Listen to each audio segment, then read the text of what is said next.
I'd be curious as to, with your Bordelaise background, I'd be very curious as to what you thought of the Henry of Pelham wines when you were here. But first about my approach when you think about a proud French winemaker, be sure you think that he's the best winemaker in the world, and he has the best place for making wine, and when he's going there, he will say, "Oh, that's not so cool, too cold for making wine."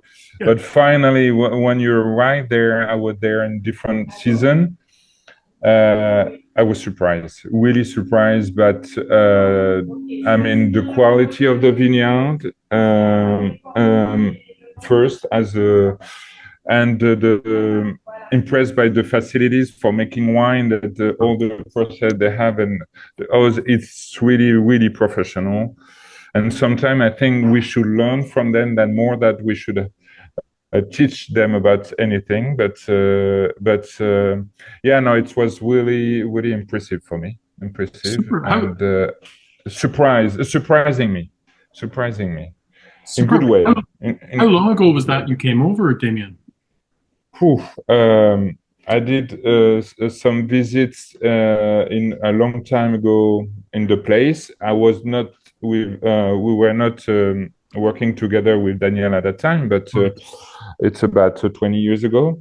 Oh, I see. Yeah. Then yeah, and then I came. We I don't know what we decided to work together. It's about 10 years ago, something like that, a little bit something like less. that. Yeah. Yeah, something like that. So, and I went with my friend from New York, and we had a very good weekend there, and we enjoy a lot. And we went through upstate New York, and we crossed the border at that place close to Buffalo. And Buffalo, how do you say Buffalo? Yeah, it's at Buffalo. Buffalo. And we went through that old vineyard, and it was magic. So and 10 years ago, and then I came back 2 or 3 times after that, and we were discussing about many things, experiences, and changing, tasting everything, enjoying time. So yeah, so that's about how it happened. Well, the Speck brothers are legendary for their hospitality, and I'm sure they entertained you in the most marvelous of fashions. Right?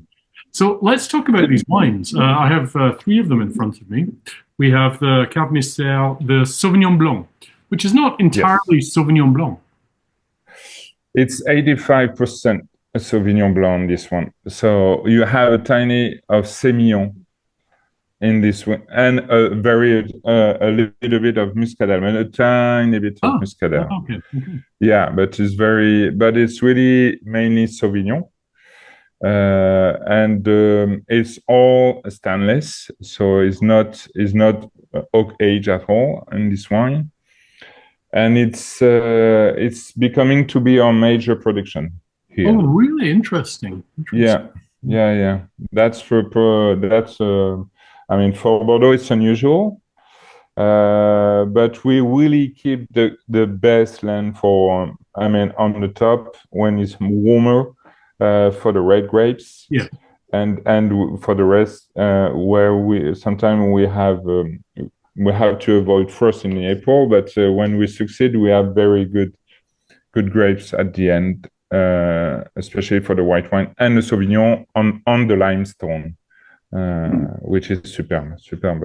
The balance of this wine, it's good, very good. Yeah, this is distinctively Bordeaux Sauvignon Blanc. As soon as I knows this, there's no way you could mistake this for a Loire Sauvignon or further afield a New Zealand Sauvignon. It's so different. And I do see some similarities between the kind of boxwoody nature and the aromatics here that reminds me of some of the better Sauvignon Blanc from Ontario. There are some similarities there, but for me, it's distinctively Bordeaux.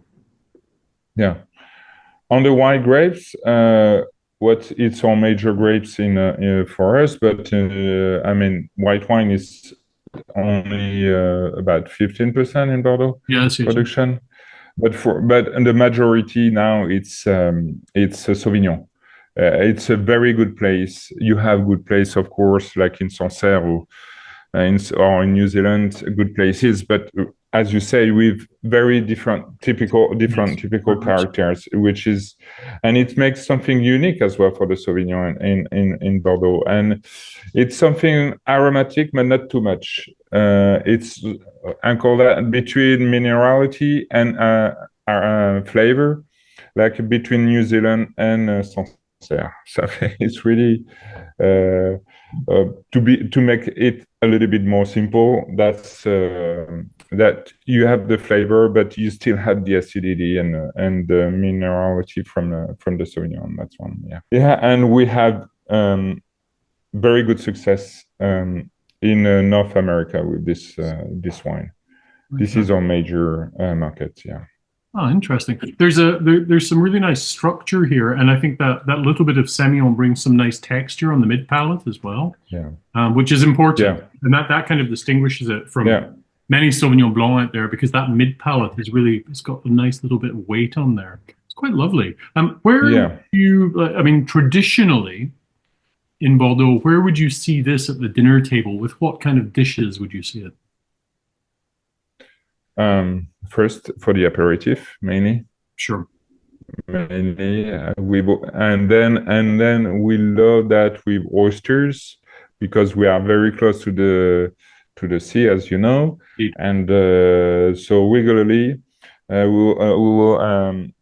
have that with the oysters, and this is the perfect season for us here to start with the new vintage and the oysters in front of that.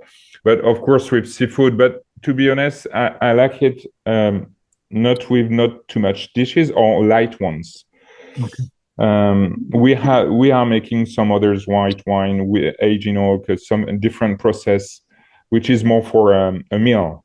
This is really for light meal, oysters or seafood, but not too spicy, not too strong, and elegant. So that's perfect for the aperitif for me.